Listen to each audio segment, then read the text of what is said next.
There we go. Just checking. Can you hear my voice? Okay. Just want to check the acoustics here. You're a little bit quiet, but that might Oh, be me. how about now? That's perfect, thank you. Perfect. Okay. So, Harley, the reason why we are here today is, as per your request, we would like to do an initial assessment for potential attention deficit hyperactive disorder, or ADHD.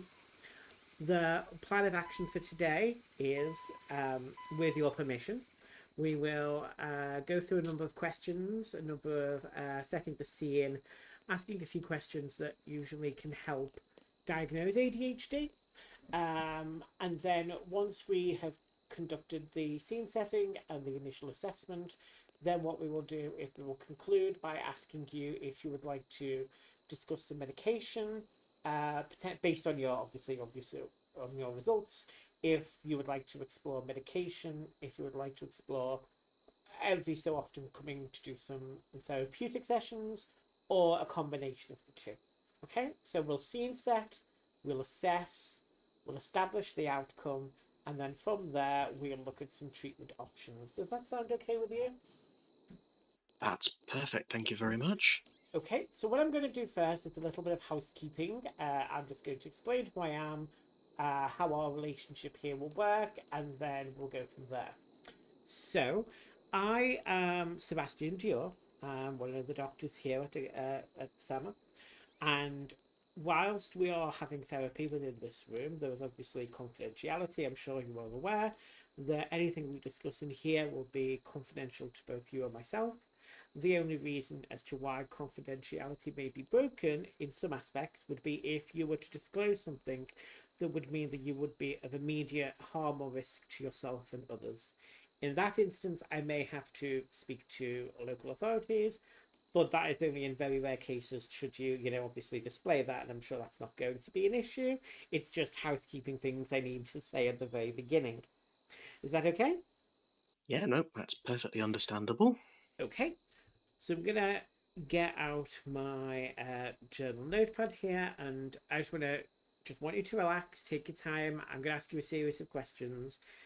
There's no right or wrong answers to anything I'm gonna ask you. This is just how you feel as of now. Okay. Yeah, that's perfectly fine. Okay, Harley. So, if you were to really think about the main symptoms that you currently feel you're experiencing in your, day-to-day living, how would you define the main symptoms that you seem to obviously notice? Um, Timekeeping of them, I find myself fairly time blind, that either I am very early, very late, setting multiple alarms. I believe I set 8 for this meeting over the last couple of days to remind me that I was actually coming here. Um, Concentration, I'm distracted fairly easily, which is occasional issues with work. They're understanding that I'm not going to be 100% focused. I've previously had like extra time in exams when I was younger, partly due to my dyspraxia as well, but I feel the ADHD probably helped with that as well. Okay, so timekeeping issues, concentration levels sometimes can be distracted fairly easily. Sometimes it affects work, but not all the time. And work are thankfully very accommodating at the moment to your needs. And we will talk about other obviously conditions that you are aware of, and you said you did suffer from dyspraxia as well, which I will just make Mhm. a note of as well as we go through this. So you alluded to something before, but I'm going to touch on this. In ter- oh, sorry. In terms of history with regards to your health, etc., and specifically maybe ADHD, are you aware of any family history of ADHD or any historic issues that you have around mental health issues? Um, my cousin has been diagnosed. My dad is undiagnosed, but I'm pretty sure he has not the attentive, but the other one. He cannot sit still. Like, sort of has to get up and go no matter what. Cannot pause for a minute, brain constantly running. So we have a feeling he denies it, but that's older British Hill, keep calm, carry on kind of mentality, unfortunately. Yes. And your cousin has actually diagnosed ADHD. Yes, when he was much younger.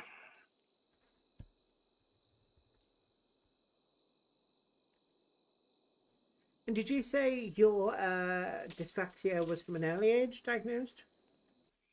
Yes, it was. I'm from the UK. It was done back in Britain. It was midway through sort of like high school, college, sort of like 14, 15. Yeah, that's perfect. And fellow Brit here, so you could use high school, and you don't need to worry about converting it Fantastic. to American terms. Perfect. Okay, so with regards to your everyday mood and the symptoms that you currently experience, how would you describe your overall mood on a day-to-day basis? I've not been in the city for very long. This is all very new. It's quite overwhelming. I'm uh, currently looking for work while I'm over here. The work I was talking about that's been accommodating is back in the UK. I'm sort of in between where I'll spend time there and come back here. It's sort of while I'm here, nervous, overwhelmed. I'm getting there. People have been very accommodating. I've spent a lot of time up in Grapeseed in the county, which has helped. Just sort of, less outside stimulus.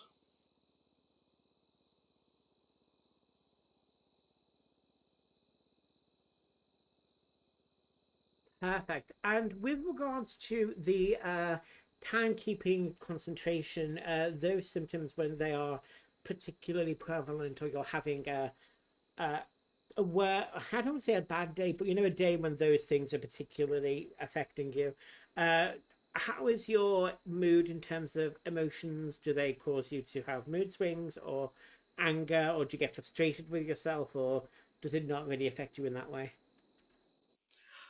I get angry with myself because I know I've developed coping mechanisms around these, but I don't like letting people down, and I find that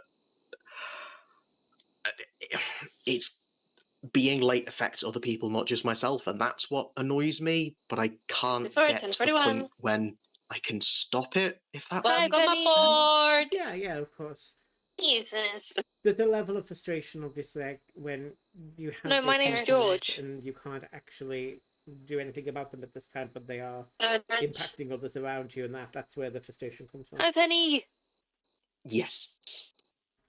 Okay, so when it comes to concentration, do you find that you get a lot of how do I explain this? Do you experience racing thoughts, like a lot of thoughts all at once, or like inability to concentrate at all? It's more inability. I'll find myself sometimes I'll be fine, like I'll be sort of locked in, be able to concentrate on something, and on other times I'll just the slightest thing. I use headphones a lot, like just in ear ones, just so I can sort of put music on or something, because I find myself like distracted by other people's conversations, just noises around me. Um, but then sometimes I'll be, to be honest, generally at non-ideal times, like outside of work hours, I will be locked in and be able to concentrate and get a lot done. It varies throughout the day. On a particularly bad day, um, there's times when I'll just sit and stare at what I'm supposed to be doing. It be a computer, even things I'm working on. Like if I'm doing some form of hobby, I'll just sort of sit and stare at it and just not be able to focus or get anything done. Okay. Thank you for being so open and honest in your answers, by the way. I can tell that you've really thought about this, and there's a lot of introspection here in terms of really describing what you're going through. It certainly helped from my perspective. I have to ask this question, and it's It's just a standard question we ask you in a general assessment. But do you have any intrusive thoughts at all, or worries when you are having a bad day? You don't have any sort of intrusive thoughts of self harm or anything, do you? No, no, I'm very lucky with that. But as much as I can get overwhelmed, I've got good people around me, and I'm generally happy where I am. So no, it's never come to that, which I'm very thankful for. That's perfect. I always find it's good to have those factors. When I came over to the UK, no, when I left the UK, sorry, words as well. I found it very difficult because I have only been in the city a couple of months myself. I'm not very long here. There's still a lot Oh, of new okay. places to me, so I know what it's like to go through experiencing that from leaving your like emigrating from your own nation and coming here, trying to establish yourself and finding a job and trying to find people to mingle with. And when you leave, it can be difficult. And I'm glad that you still have those factors around you to keep yourself safe should you get overwhelmed. So it's good to have that.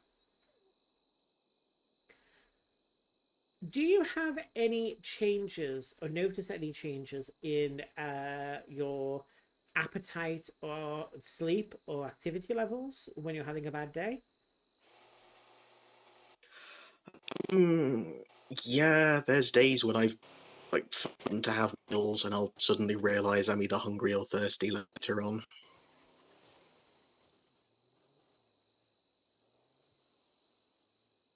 You'll find that you'll have times where you've suddenly realized, oh, it's 8 or 9 p.m. and I haven't eaten anything because the days just kind of flow because it's one of those days.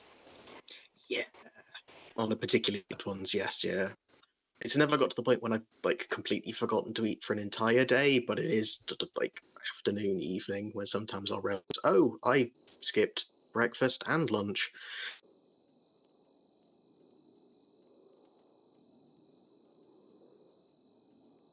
You, how would you describe your relationships with your family, friends, colleagues, anyone around you? Is your symptoms interrupting them, or are you still able to maintain those relationships?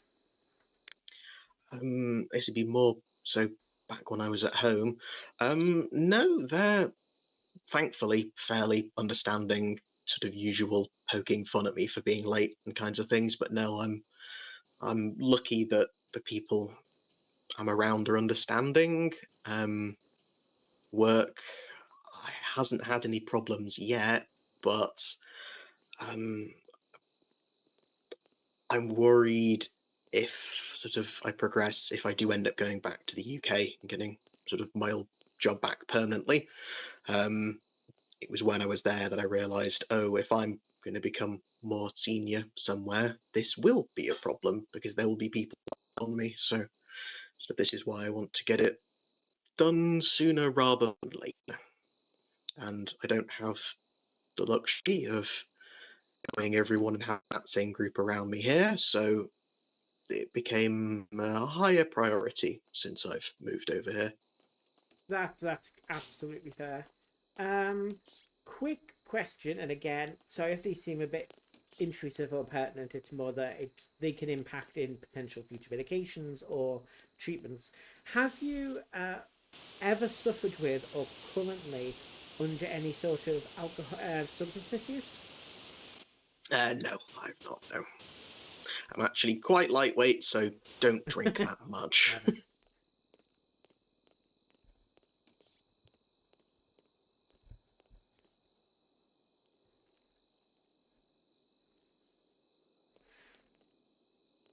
And then in terms of your specifically psychiatric history, have you ever actually had therapy in the past? I've not, no. I've thought about it, but I don't know if it's just a combination of putting it off or ADHD, just not getting around to organising it. I've been fine for the moment, but it's not something I'd say no to if if recommended.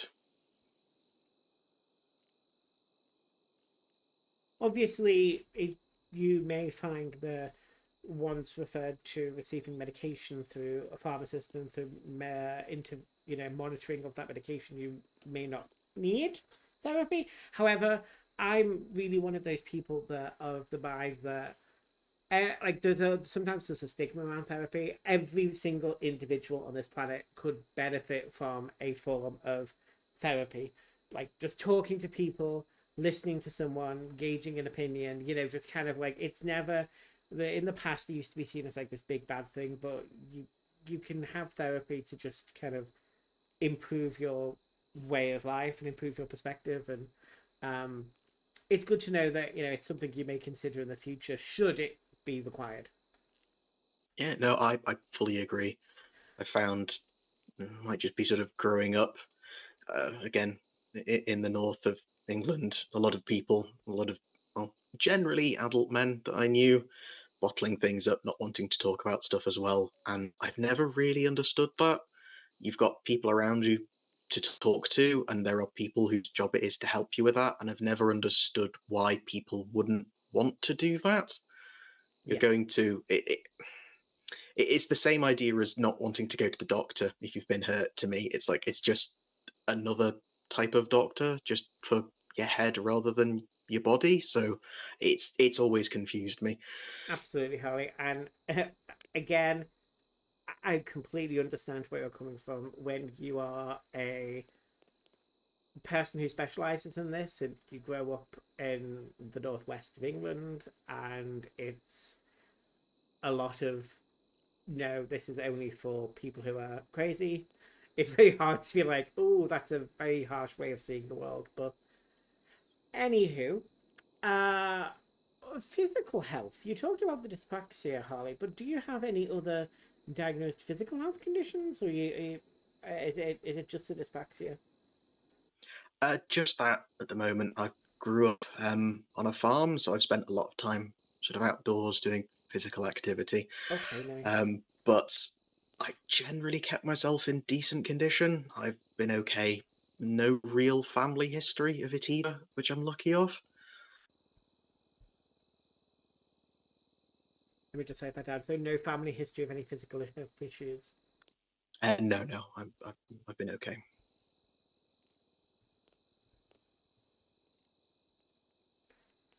Okay, thinking about the next stage now. What we are going to do is do what is called an ADHD self-report scale questionnaire.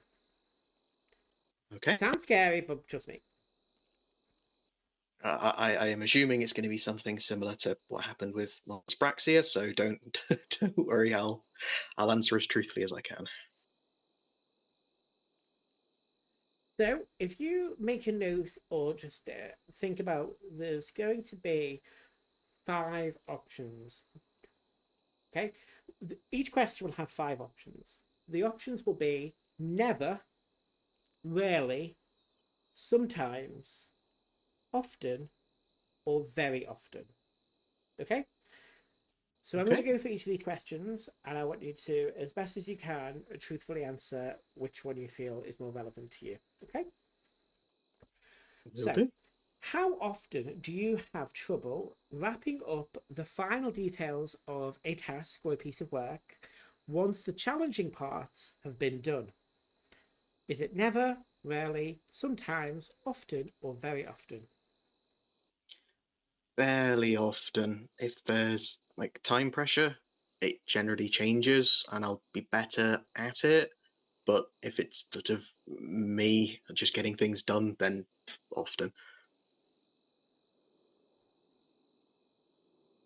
Okay, the next question. How often do you have difficulty getting things in order when you have to do a task that requires organization? Fairly often. Um, yeah, often. Again, the alarms help with that, but organization is uh, not something I'm great at. Okay, how often do you have problems remembering appointments or obligations? I think the last one answers that one very often, I was gonna say, unfortunately. unfortunately, I'm gonna have to put very often for that. So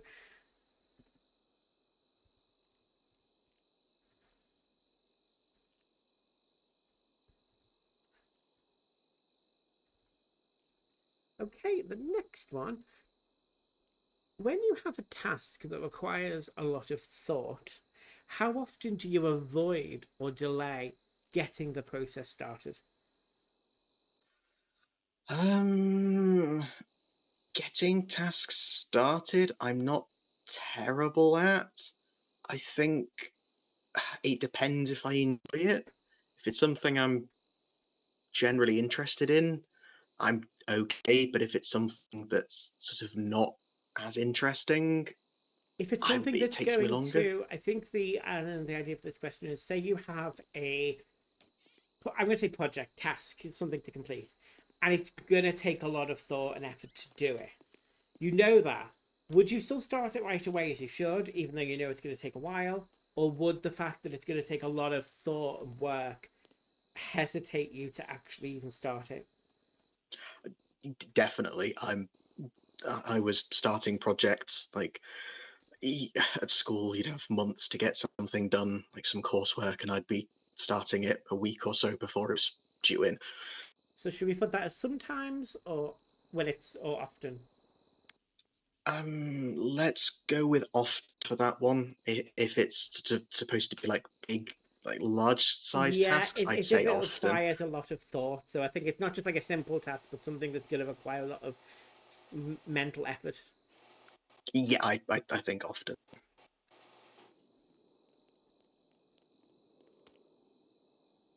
Okay, the next one is how often do you fidget or squirm with your hands and feet when you have to sit down for a long period of time? Uh, Very often it is the reason I'm sitting with my feet planted on the floor. I would be vibrating my legs a lot, if not. Generally, I'll sit on a chair and I'll lock my feet behind the legs to stop them from moving. Well, I thank you for not vibrating during the second. How often do you feel overly active and compelled to do things almost like you were driven by some sort of motor? Not so much, to be honest. One of the things that I don't find myself so bad with, I'm fine to sit down. I get fidgety when I'm there. So I don't have to do something else, just sort of not being able to get comfortable. So rarely. Rarely. Okay, that's perfect. How often do you make mistakes when you have to work on something that's either very boring or quite difficult? It doesn't Very stimulate often. you. Okay, yeah, but Yeah, my I'm not great at self-checking. I'm getting better. I've sort of learnt where um, I slip up at, so I'm getting better at it. But still, I'm not very good. I will make careless mistakes.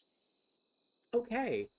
How often do you feel that you have difficulty concentrating on what people say to you, even when they are speaking to you directly?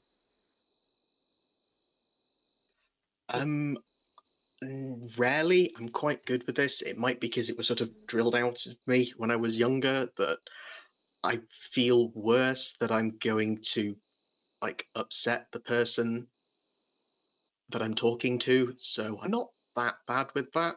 There we go. The I have to conversations that we have had, concentrate hard. yeah, the conversation. How I will just ask on this. So the conversations that we've had at this moment have been very good. The direct, it's one to one. I'm responding to you. You're responding to me, and you're hearing me. That level of ability that we are having this to and fro, does that become more difficult when it's more than one person? Yes. I'll try and keep everyone included, but I'll end up having to focus on one person and then I realize I've not spoken to anybody else in a while.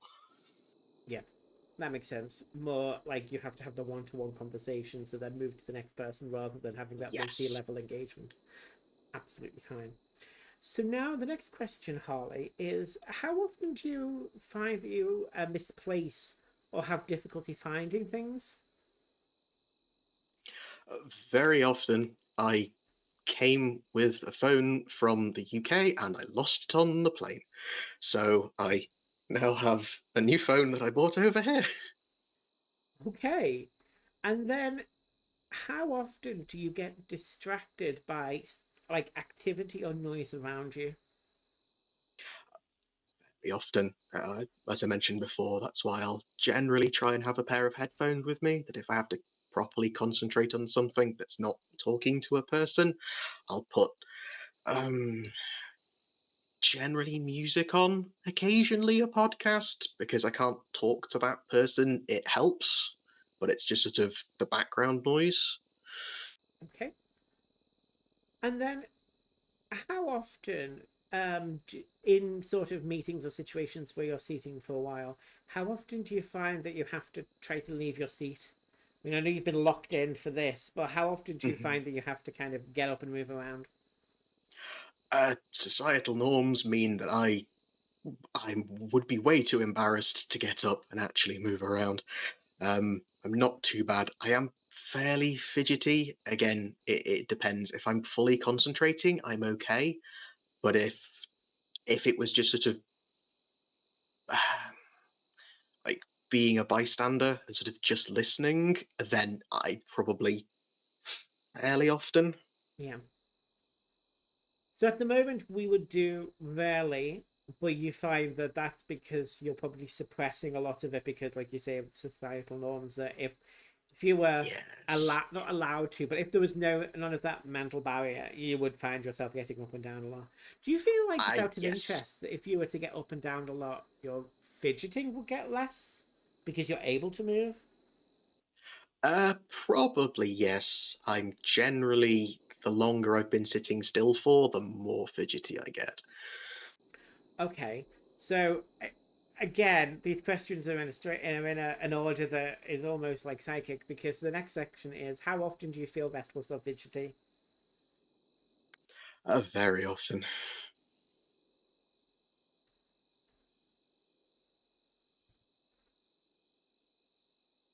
and then we are nearly finished with the standard questions. The next one is how often do you have difficulty unwinding and relaxing when you have time to yourself? Um,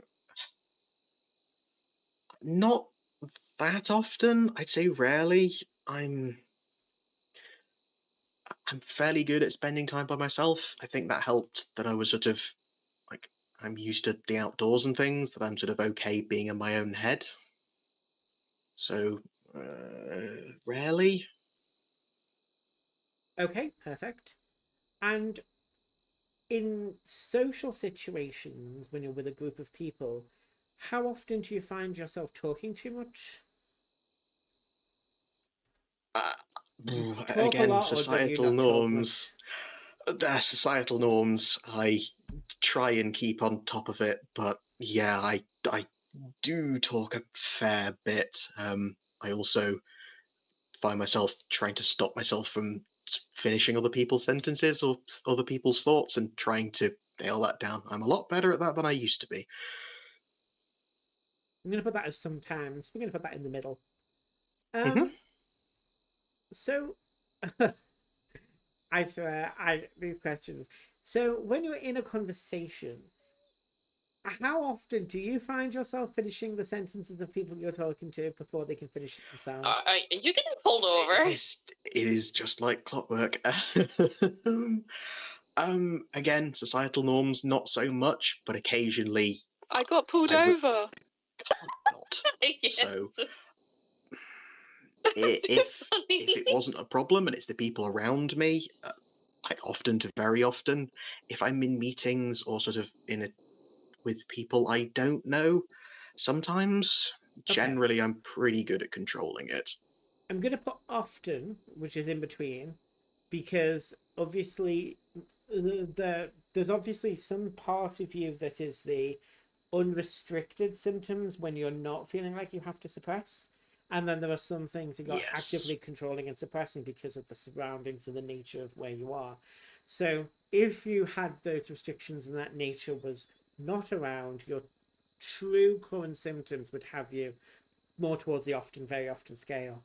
Societal Yes, norms and the definitely. environment you're in make you actively try to suppress what you're feeling, which is when it can sometimes be brought back down a little bit. But that's you spending energy and time suppressing that. So, okay. How often do you have difficulty waiting your turn in situations? So if you've got to take turns to do something and you're in line waiting, we Brits were good at queues, but in this situation, if you Yes, have to we wait your are. turn, how often do you have difficulty doing that? I'm not. I never really, to be honest. I'm generally fine waiting. I can just sort of zone out and be in my own little world. So I'm not opposed to waiting as long as I've got something I can entertain myself with. Perfect. And the final question from this assessment would be, how often do you interrupt others when they are busy? Again, societal norms. I don't find the urge to interrupt people so much, and if I do, it's generally not intentional. I'd say rarely.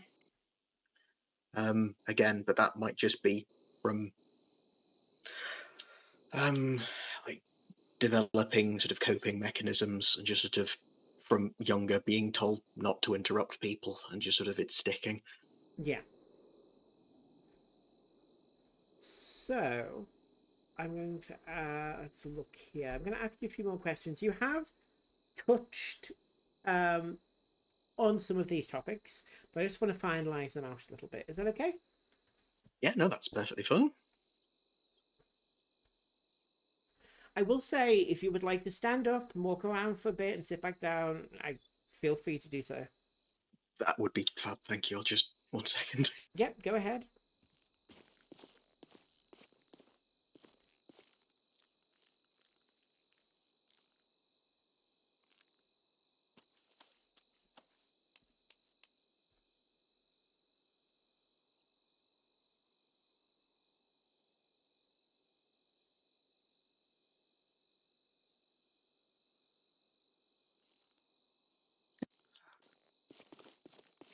Thank you.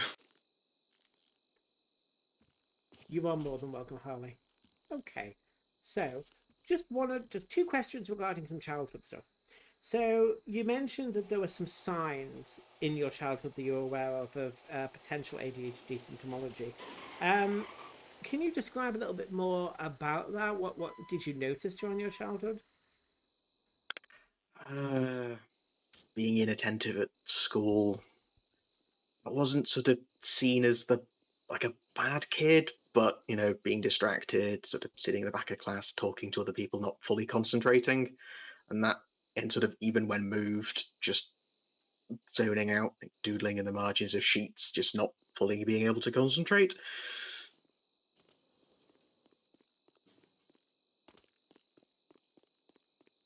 Thank you.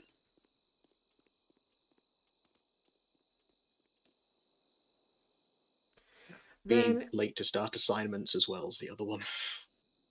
well, yeah, I'm going to move slightly into the academic side of things. So obviously, you obviously said you had difficulty or lateness in with assignments. Could you explain a bit more about what it was like with your studies?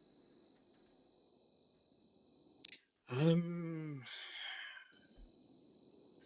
Average sort of results all the way through, not particularly.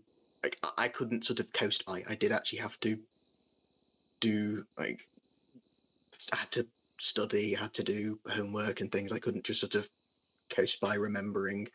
And then generally, if I was given like homework, it would be, let's say, if it was a week before I needed to get it in, I'd either end up doing it because I was told to do it by parents or waiting till like the night or so beforehand.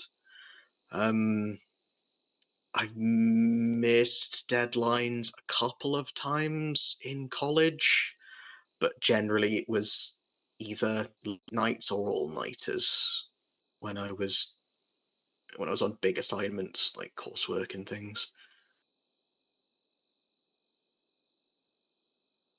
Perfect. Okay.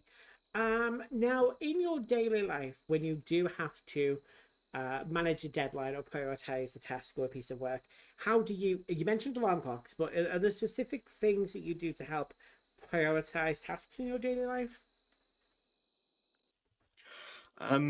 Generally, if it will affect other people, I'll try and prioritize those rather than stuff that's just for me. Thank goodness you've got calendars on your phone. Um, the entire idea of not having a calculator and things on me was a bit worrying as a child, but thank goodness for technology. So sticking things in calendars, having reminders on those, setting alarms generally are how I'll cope with them. Okay, perfect. Just question about what something that can happen with some people with ADHD is obviously um, impulsivity levels. Do you often act impulsively without considering consequences? Do you make snap impulsive decisions? Not so much now. When I was younger, a lot more. I do things like, hey, that place looks interesting, let's go and explore that, and then find myself like at the top of like a small cliff or something in the woods or in like an abandoned building or something, and then realize, oh, I probably shouldn't be here. Okay, so in terms of we talked about relationships briefly. Obviously, your family and friends who know you well and who have understood your uh, particular difficulties with timekeeping and concentration, etc., have been very accommodating and welcoming, and it's been easy for you. In terms of any sort of other relationships, be it romantic, aromantic, etc., how have you coped with them? Does any of your symptoms impact on those kind of relationships? Don't really do relationships. I found that out when I was younger. Don't have much experience. It's not something I'm particularly interested in, so I can't really, I'm afraid. Sorry. No, no, that's okay. We can also talk about like so making new friends, like people that don't know you. Are you do you have difficulty doing that, or are you actually pretty okay with establishing new social relationships? Definitely harder now than when I was a child. Just being able to talk to anybody and everybody when I was younger, but nowadays I'm a lot more wary of. I'm not. I wouldn't say normal. That's not the right wording. Um, I'm aware that the way I, with timekeeping and memory and stuff as well, isn't helpful or and would annoy people. So it's definitely holds me back from sort of trying to start like long term friendships as an adult. Yes.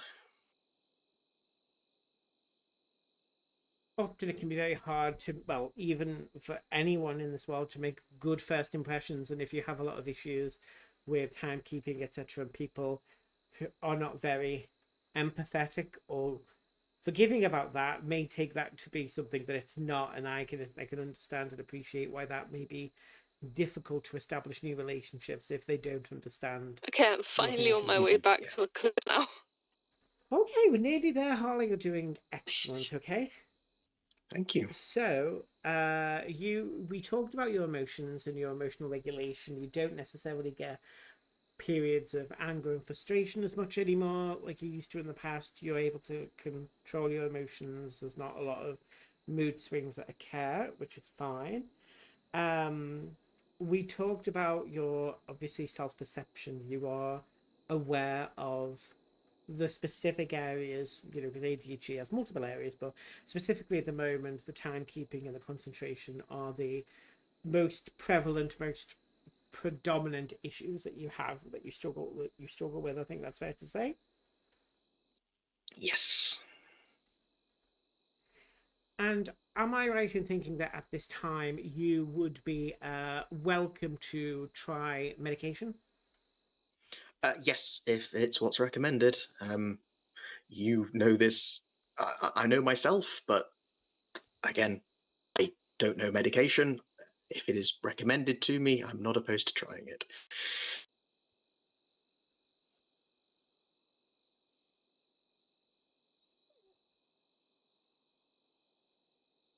Do you know of any allergies that you currently have that may be something to be aware of? Not that I know of. Can't think of anything. Nothing food wise. No, I've never had a bad experience with any sort of painkiller or anesthesia or no sort of bad reactions that you're aware of.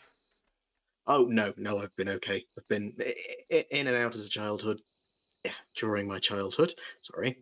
Again, running around, living on a farm, you'll get cuts and you'll get scrapes, and I'll fall off and break bones from doing stupid things. But I've been okay so far.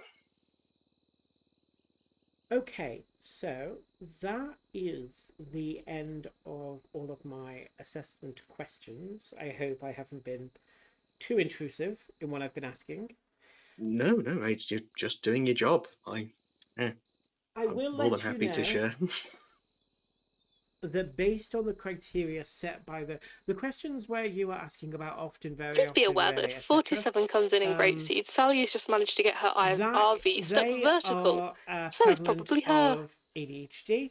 The scoring that you have given me are based on your presentation of the never, rarely, sometimes, often, and very often have a score of 0 to 5 behind them. And Okay. with some of these, once you pass a certain threshold, you would be potentially symptomatic and diagnosable of ADHD. Based on your presentation, the slight family history where, yes, although the dad isn't undiagnosed, the cousin is, and the symptoms that you have described to me today, I do think it would be beneficial to explore ADHD medication, specifically to help you with the issues, the timekeeping, and the concentration that you have brought to me today. So I Okay. don't know if that was something you expected, if you felt like you did have ADHD, but it's looking based on these results that there's certainly a level of ADHD here. Not necessarily with the impulsivity side, but definitely with the timekeeping and concentration. That those symptoms are very relevant to that diagnosis. Yes, yeah, I've done a little bit of research outside, sort of after being diagnosed with dyspraxia, sort of trying to find out about that and knowing that there's some overlap, so it's not too surprising. So I want to talk to you about the next steps. So Okay. I'm still new here from Sama, so I don't have my pharmacy cert yet. So unfortunately, I would not be able to give you medication today. That's okay. However, what will happen is what I'd like to do, and this is completely up to you, is I'm going to recommend that we start you on a trial of medication for ADHD. I'm going to send this medical report to, if you, I will give you a copy of the report that I've written up today, and I will be asking a pharmacist to issue the specific medication that we are looking at for, I'll tell you the name of it, 1 second. The one that I'm going to do. So I believe in this hospital we do have I can't say it, dextroamphetamine, which is Okay. uh, a type of medication to help with ADHD. We also have a few different types. To be honest, I will let the pharmacist make the best call for that. But clonidine is also another one. Basically, what we will do is I will send this over to the pharmacist and request them to reach out to Ooh, you. sorry, I just Oh, had a little bit of a headache then and didn't catch that. Sorry. oh, okay. Can you hear me now? Yes. Okay. So, what I'm going to do, Harley, is I am going to get a pharmacist to reach out to you and to issue the medication. Okay? Okie dokie. What I would like to do, with your permission, is to give you this medication for 2 weeks. And then in 2 weeks' time, I would like to ask those same questions again with you in a meeting. Okay. And what I'd like Yes, to yes. do is maybe do this every 2 weeks. Maybe the next one will be enough. But I basically want to say, usually it can take about 2 weeks for this medication to take effect. I would be very interested to see if I was to go through this exact same consultation with you in 2 to 3 weeks' time with the medication in your system, if we find that those answers may change, or if we find that we can tell that your symptoms are becoming more manageable and actually stable. Is that something that you can agree to? Yes, no, I'd be willing to try that. Perfect. Okay, so I will send you the results of this report, so you've just got it with you to keep. Sorry, another slight Oh, headache there. not a slight Sorry. headache. Okay, how are we back in the room? Yes, we're okay now. It's just not sure what's going on. We've been fine now, and suddenly coming on. Might I need to get don't. some It may water be or this something. hospital. Yeah, it could be this hospital. It's not a very nice hospital. I will get you your report. I will get a pharmacist to reach out to you. I will text you with an appointment for 2 weeks' time. I will see if there's a noticeable improvement in your scores based on completing the same assessment. Okay.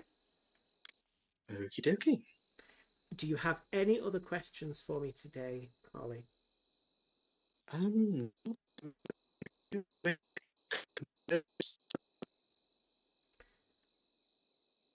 Could you say that again, please? You're a little bit Mr. Roboto for me. sorry. There we go. No. Worries. I think that's everything. Thank you. At Great. least sort of based on this. Well, I will see you out, and if you have any questions or any concerns, please let me know. If there's anything else that we can help you with from a therapeutic perspective in the future, or even for a medical, where you filled in that request for an appointment form, please do so again. You can also recommend or request for myself if it's something that you wish to continue with me. But if you don't, it absolutely doesn't matter. It's completely up to you. Okay. Yeah, no, perfect. Thank you. Perfect. Okay, Harley. Well, it was nice to meet you. I will see you out. Very nice to meet you as well. Thank you. Good to meet more people from the UK as well. There are a lot of people kind of around this time you will meet every so often. But definitely, if you need anything, please reach out. I know it's difficult in a new city, so consider me another contact if you need it, okay? Give a touch. Perfect. Well, you have a good day, okay? Seen her at all, but maybe you could still Yes, shadow you him. too. Thank you very much. No worries.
Echo 80, 23, the 10, Sally. Well, have fun.